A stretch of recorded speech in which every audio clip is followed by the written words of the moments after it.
நான் உனக்காக ஒரு கவிதை எழுதியிருக்கேன், படிக்கலாமா? சொல்லும் போதே பிக்கப் பண்ணுறீங்களே, சரி படிங்க. அன்பே நீ ஒரு தோசை, எனக்கு உன்மேல் ஆசை.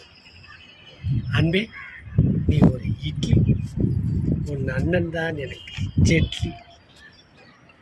அன்பே நீ ஒரு கெட்டி சட்னி, என்னை போடாதே பட்டினி. எப்படி இருக்கு? ஒன்றும் சொல்ல மாட்டேன்.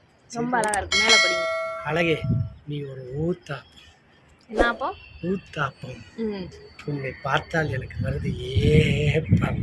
வரும். அன்பே நீ ஒரு புரோட்டா, ம் பொண்ணு கேட்டு நானும் நீ வரட்டான். மேலே மேலே படிங்க. அன்பே ம் நீ ஒரு அப்பம். அப்பமா ஆப்பமா? அப்பம். அப்பம்.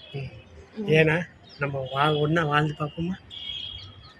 அன்பே ம் நீ ஒரு பூரி, ஆ என் மேலே துப்பாத காரி. ஐயோ அது பொய்யா? உண்மை, அது பொய். அன்பே ம் நீ ஒரு கையேந்தி பவான், ம் உனக்காக நான் கையேந்திக்கிட்டே இருக்கேன் காலம். உங்களை மாதிரி ஒரு புருஷன்லாம் என்ன கையை தான் ஏந்தணும், கையை தான் ஏந்தணும். நினைச்சு நினைச்சு தவிச்சு தவிச்சு உருகி உருகி கிடந்த மனசு பறந்து போகுது.